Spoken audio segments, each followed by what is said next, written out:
রাজ্য জুড়ে চলছে অবৈধ নেশা মুক্তি কেন্দ্র এবং অবৈধ মানসিক চিকিৎসা।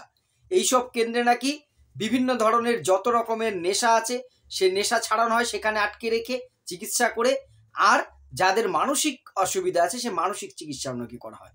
অথচ রিপোর্ট বলছে বেশিরভাগ 90%-এর ওপরে এই সমস্ত চিকিৎসা বা নেশা মুক্তি কেন্দ্রের কোনো সরকারি অনুমোদন নেই।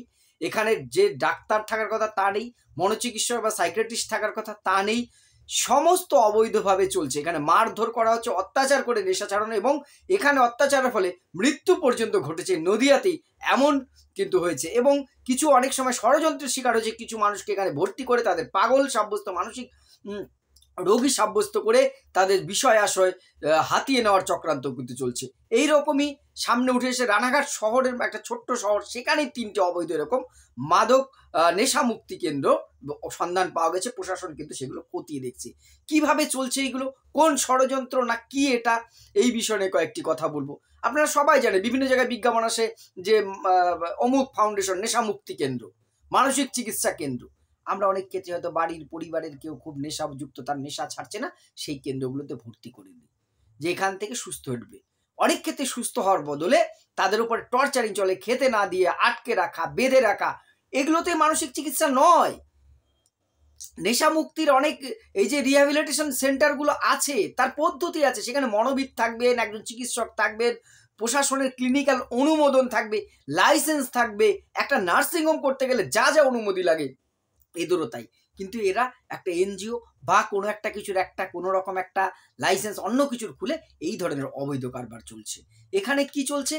রুগীর ওপরে, সেই মানুষটার ওপরে চরম অত্যাচার, বেঁধে রাখা, আটকে রাখা, খেতে না দেওয়া, মারধর করা। অনেক ক্ষেত্রে তারা সুইসাইড করছে। এটাকে আমাদের নদিয়াতেই হয়েছে, বগুড়ার দিকে একটি সেন্টারে একজনকে মেরেই ফেলেছে পিটিয়ে। তাহলে ভাবুন তো, নেশা মুক্তি আপনি পিটিয়ে ছাড়াবেন? এরা এইবার এমনি এমনি করছে। এখানে যারা এই রুগীকে আপনি রাখছেন, মাসে 10,000 থেকে 30,000 পর্যন্ত টাকা দিতে হবে, তার বেশিও হয় চিকিৎসা খরচ, ওখানে থাকা খাওয়ার খরচ। এইগুলো করতে গেলে কি কি লাগে? স্বাস্থ্য দপ্তরের থেকে অনুমোদন লাগে, রেজিস্টার্ড ডাক্তার লাগে, একজন মনোবিদ সাইকিয়াট্রিস্ট লাগে, আর আরও কিছু নির্ধারিত নর্ম মেনে চলতে হয়। সরকারি রিপোর্ট বলছে পশ্চিমবঙ্গে যত এই ধরনের নেশা মুক্তি কেন্দ্র বা মানসিক চিকিৎসা কেন্দ্র আছে তার 90%ই এই ধরনের অনুমোদন নেই। 10টার মধ্যে 9টাই অবৈধ। অন্য কোন একটা এনজিও বা কিছুর অনুমোদন নিয়ে আমি এরকম কেন্দ্র চালাচ্ছি। আর জানেন, অনেক পরিবারে বিরক্ত হচ্ছে, অনেকে নেশা করে বাড়িতে মারধর করে, অত্যাচার করে, পাড়ায় অশান্তি করে, ফলে তারা ওখানে নেশা ছাড়ানোর জন্য দিচ্ছে। অনেকে মানসিকভাবে অবসাদগ্রস্ত, তাকে দিচ্ছে। আবার কেউ কেউ ষড়যন্ত্র করে কোনো লোককে জোর করে ওখানে পাঠিয়ে দিচ্ছে। দুটো দিকই কিন্তু আছে। ফলে কি হচ্ছে? এখানে জোর করে আটকে রাখা হচ্ছে, মানসিক নির্যাতন, খেতে না দেওয়া, দৈহিক নির্যাতন, পেটানো হচ্ছে, বেঁধে রাখা হচ্ছে, মারধর, সমস্ত রকম অত্যাচার চলে। অনেক ক্ষেত্রে অনেকে সুইসাইড করতে বাধ্য হয়, আত্মহত্যা করতে বাধ্য হয়, বা মৃত্যুও হয়েছে এদের মানে আঘাতে। এমন ঘটনাও ঘটেছে।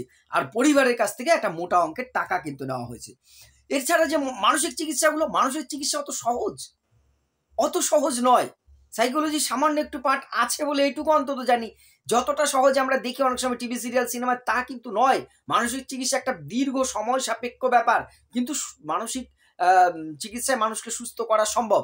তার জন্য তো সাইকোলজির জ্ঞান থাকা চাই এবং ক্লিনিক্যাল জ্ঞান থাকা যায়। শুধু সাইকোলজির জ্ঞান দিয়ে হবে না, সাথে ক্লিনিক্যাল। কারণ মেন্টাল থেরাপি যেমন, মানসিক চিকিৎসা যেমন চলবে, কিছু মেডিসিনও চলবে, তার কম্বিনেশনটা। এর জন্য তাহলে একজন সাইকিয়াট্রিস্ট দরকার আছে, সেই অনুযায়ী তার ডাক্তারের দরকার আছে। সেই সমস্ত এদের কিচ্ছু নেই। এখানে কারা আছে? স্টাফ নামে এক ধরনের অর্ধগুন্ডা। বেশিরভাগ জায়গায় স্টাফ, এরা পিটিয়ে মেরে গুতিয়ে আপনাকে ঠিক করবে। তাই কখনো হয়? এইসব জায়গায় জাস্ট টাকা ইনকামের একটা যন্ত্র। এবং দেখবেন সমস্ত ছোট বড় শহর মফস্বলে প্রচুর দেখবেন এই সেন্টারগুলো ইদানিং খুব গজিয়ে উঠেছে, ব্যাঙের ছাতার মতন। যেখানে সেখানে পোস্টার, নেশা মুক্তি কেন্দ্র, অমুক ফাউন্ডেশন। ট্রেনে, বাসে, যে কোনো জায়গায় দেখবেন এই বিজ্ঞাপন চিপকানো আছে। খুব সতর্ক হবেন। কি কি দেখে এখানে নজর রাখবেন সেগুলো বলবো পরে। এদের কোনো মনোচিকিৎসক নেই, কিছু নেই। অনেক ক্ষেত্রে ভুলভাল কিছু কমন ওষুধ দিয়ে দেয়। রুগী ভালো হতো দূরে থাক, রুগী কি হচ্ছে, আরো খারাপ হচ্ছে। ভালো সুস্থ হওয়ার জন্য গেছিল, সে অসুস্থ হয়ে নিস্তেজ হয়ে বাড়িতে ফিরছে। এমন নার্ভের ওষুধ দিয়ে দিচ্ছে, মানুষটা নিস্তেজ হয়ে যাচ্ছে, কর্মক্ষমতা হারিয়ে ফেলছে। ভয়ঙ্কর ভয়ঙ্কর। শুধু মৃত্যুই মানুষের মৃত্যু নয়, তার বাইরেও মানুষকে কিন্তু চরম ক্ষতি করে দিচ্ছে এরা। এবং এমন কিছু থেরাপি ইউজ করছে যেটা যে চিকিৎসার নয়। অর্থাৎ আমার পেট খারাপ, আমাকে যে জন্ডিসের ওষুধ দেওয়া হয়, বা মাথা ব্যথা হচ্ছে, আমাকে দুটো ইঞ্জেকশন দিয়ে দিল অন্য অসুখের, তাহলে তো তার ইফেক্ট পড়বেই। এটাই হচ্ছে, এদের তো কোনো নলেজ নেই, উল্টো পাল্টা কিছু কমন ওষুধ জানে দিতে হয়, কিন্তু কোন রোগীর কি সেই ধরনের থেরাপি ছাড়া দিচ্ছে। ভারত সরকারের এর জন্য নির্দিষ্ট রুলস আছে। Narcotic drugs and psychotropic substance act আছে 1985-এর। এছাড়া একটা মেন্টাল হেলথের জন্য মেন্টাল হেলথ কেয়ার অ্যাক্ট আছে 2017 সালের। এই যথেষ্ট সুন্দর গাইডলাইন বলে দেওয়া আছে, এরা কিচ্ছু মানছে না।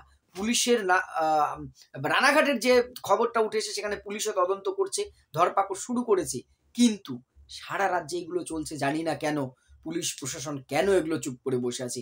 মানুষের জীবন নিয়ে যেন একটা ছিনিমিনি খেলা চলছে। পয়সা রোজগারের একটা উপায় হয়ে গেছে, কিন্তু সে একটা যে যেখানে সেখানে একটা সেন্টার আমি খুলে দিচ্ছি, কিছু স্টাফ নামক গুন্ডা রেখে দিচ্ছি, তারা পিটিয়ে মেরে ধরে নাকি নেশা ছাড়িয়ে দেবে। এইভাবে করে হতে পারে না। আমার আপনার বাড়ির সবাই সুস্থ থাকুক, কিন্তু ভগবান ঈশ্বর না করুন যে কোনো কারণে এরকম প্রয়োজন হতে পারে। অনেকেই হয়তো আমরা পাঠিয়ে নিশ্চিত থাকি না, আগে যাচাই করুন সেটা গভর্নমেন্ট রেজিস্টার্ড কিনা। রেজিস্টার দেখলে শুধু হবে না, সেটা কি রেজিস্টার, সেখানে সাইকিয়াট্রিক আছে কিনা, উপযুক্ত ডাক্তার আছে কিনা, থেরাপি তারা প্রয়োগ করে কিনা, নাকি শুধু মারধর করে। এগুলো না জেনে কখনোই কোনো কাউকে এদের সাথে কিন্তু অন্তর্ভুক্ত করবেন না। এরা কিন্তু ভালো করতে যে খারাপ করছে, একটা র্যাকেট যেন চলছে এটা, কারণ সহজে ইনকামের একটি রাস্তা। আপনারা জানেন, আমরা জানি যে বহু মানুষ এখন নেশাগ্রস্ত হয়ে গেছে, প্রতিটি পরিবারে এইরকম অবস্থা। ফলে মানুষ দিশাহারা হয়ে অত্যাচার সহ্য করতে না পেরে সবাই চায় তার প্রিয় মানুষটি সুস্থ স্বাভাবিক হোক, তারা এই সেন্টারগুলোতে পাঠাচ্ছে। তাই এখানে পাঠানোর আগে সতর্ক হন, সঠিক মানসিক চিকিৎসার চেষ্টা করুন, রোগী নিশ্চয়ই ভালো হবে, সুস্থ হবে। সবার মঙ্গল হোক, ভালো থাকুন, সুস্থ থাকুন এবং অবশ্যই সতর্ক থাকুন। ধন্যবাদ।